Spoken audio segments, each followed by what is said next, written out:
Good morning everyone. Class 2।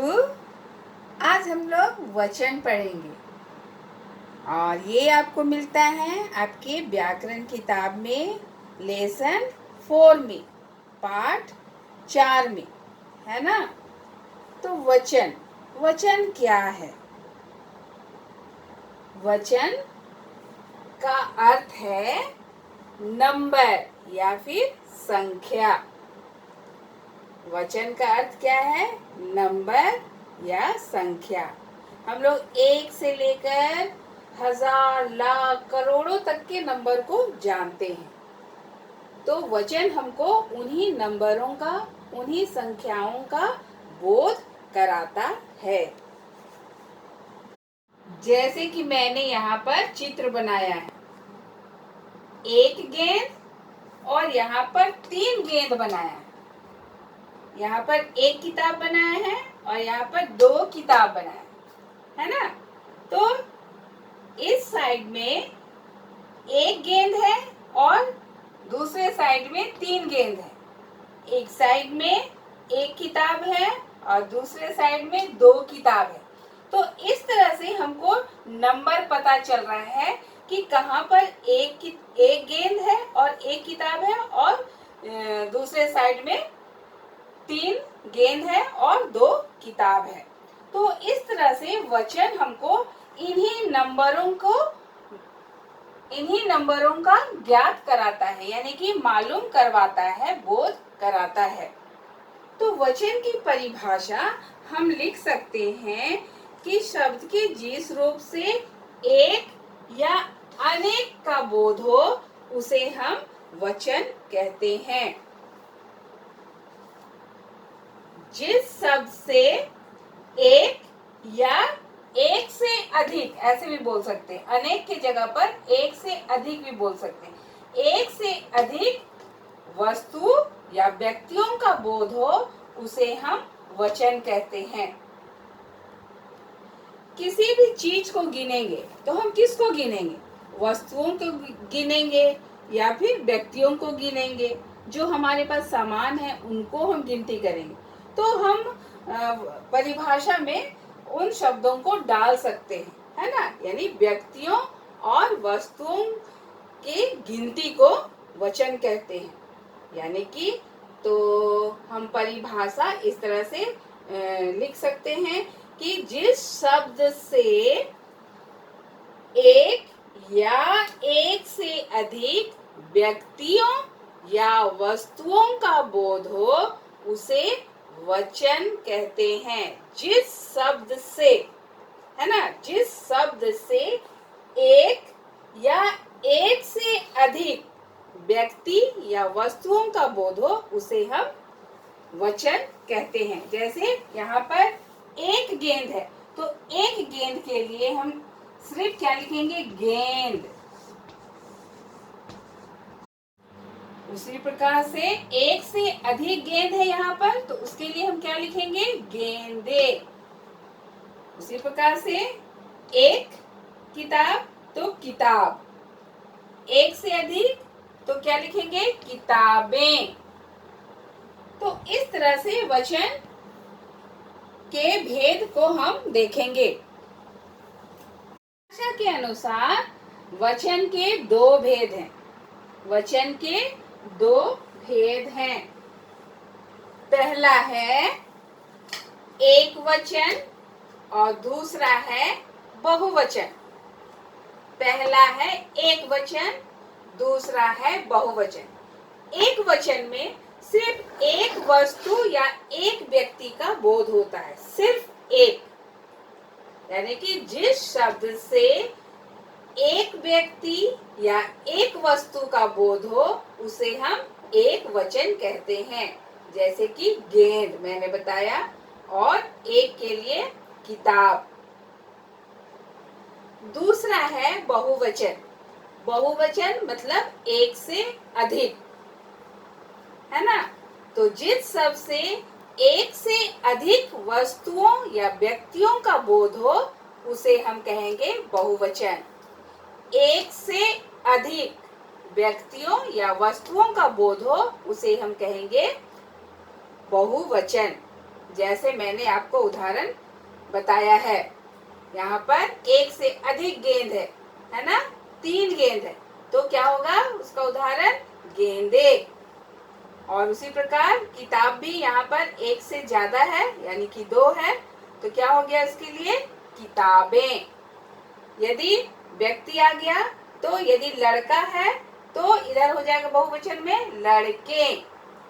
अगर लड़की है तो बहुवचन में क्या हो जाएगा लड़कियां। इस तरह से वचन बदलेगा।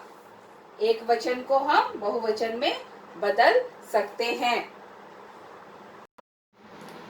तो वचन की पहचान हम संज्ञा शब्दों और सर्वनाम शब्दों और विशेषण शब्दों के प्रयोग से जान सकते हैं। यानी कि संज्ञा, सर्वनाम तथा विशेषण शब्दों के प्रयोग से एक वचन व बहुवचन की पहचान की जा सकती है। जैसे मैं संज्ञा शब्द एक उदाहरण लेती हूँ, लड़का। लड़का तो जैसे अगर मैं एक वचन में हम बोलते हैं लड़का पढ़ रहा है, उसी तरह से यदि बहुवचन के लिए हम वाक्य बनाते हैं तो क्या बनेगा लड़के पढ़ रहे हैं। तो इस तरह से संज्ञा शब्द के द्वारा हमको वचन की पहचान हुई। उसी तरह से सर्वनाम शब्द। सर्वनाम शब्द जैसे मैंने उदाहरण लिया उसने। उसने गिलास रखा। उसने गिलास रखा। हम बहुवचन बनाएंगे तो उसने गिलास रखा तो हम नहीं बना सकते, हम क्या बनाएंगे उन्होंने गिलास रखा।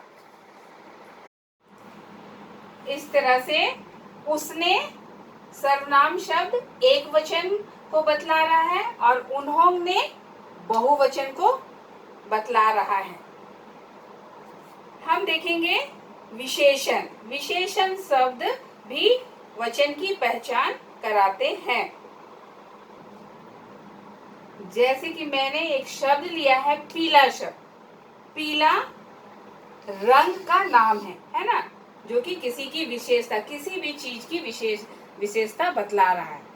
तो विशेषण शब्द किसी की विशेषता को बतलाता है, यानी कि विशेषता बतलाने वाले शब्द को विशेषण कहते हैं। और यहाँ पर पीला रंग, मान लो हम फूल को, किसी फूल का रंग पीला है, उसके विषय में हम बतला रहे हैं। जैसे पीला फूल सुंदर है।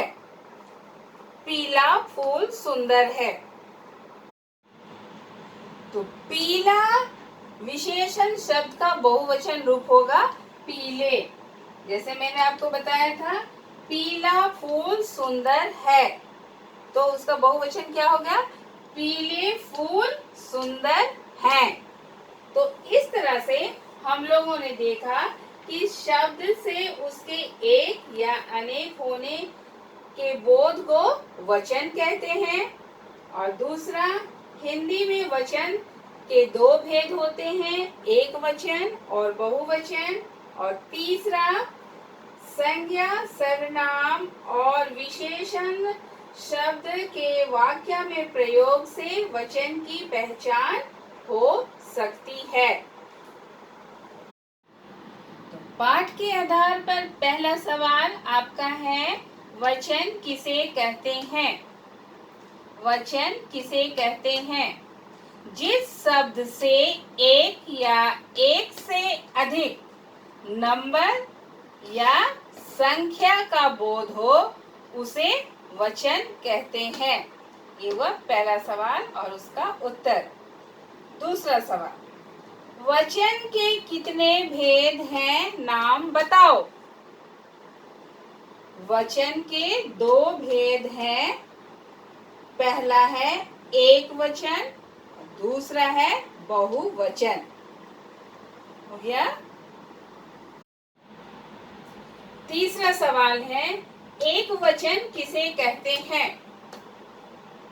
उसका उत्तर होगा जिस शब्द से केवल एक नंबर या संख्या का बोध हो उसे एक वचन कहते हैं।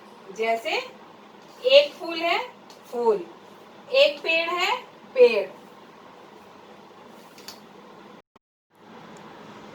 चौथा सवाल है, बहुवचन किसे कहते हैं? जिस शब्द से एक से अधिक नंबर या संख्या का बोध हो उसे बहुवचन कहते हैं। जैसे मैंने यहाँ पर सेब बनाया है ना, एक से ज्यादा सेब, और यहाँ पर एक से ज्यादा मछली।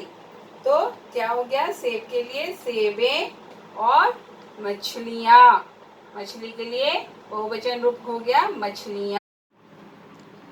आपकी पुस्तक में पेज नंबर 18 में कुछ शब्द दिए हुए हैं, एक वचन और उसका बहुवचन रूप। उसको आप पढ़ेंगे और याद करेंगे। और वीडियो में मैंने 4 क्वेश्चन बताया है, सवाल बताया है, उसको भी आप कॉपी में करेंगे। उसके अलावा अपने बुक से क्वेश्चन नंबर 2 और 3 इसको भी आप कॉपी में करेंगे।